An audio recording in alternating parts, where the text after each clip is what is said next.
Hello，大家好。前嗰排咧，我去到加拿大嘅白石鎮，喺畫面圈住嗰度就係一條橋，佢行到盡咧就係白石碼頭啦。點解呢度叫白石咧？睇下左邊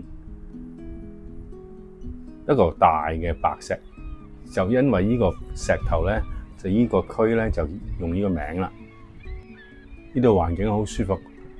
有好多雀仔啊，有海鷗啊，終於行到盡啦！見到啲人咧落去釣魚喎，咁我唔釣魚啊嘛，我就將呢個情景咧就畫低佢。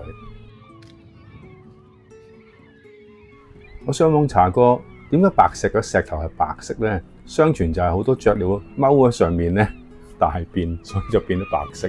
當然今日咧，由政府就將佢係油白色，自然唔係咧。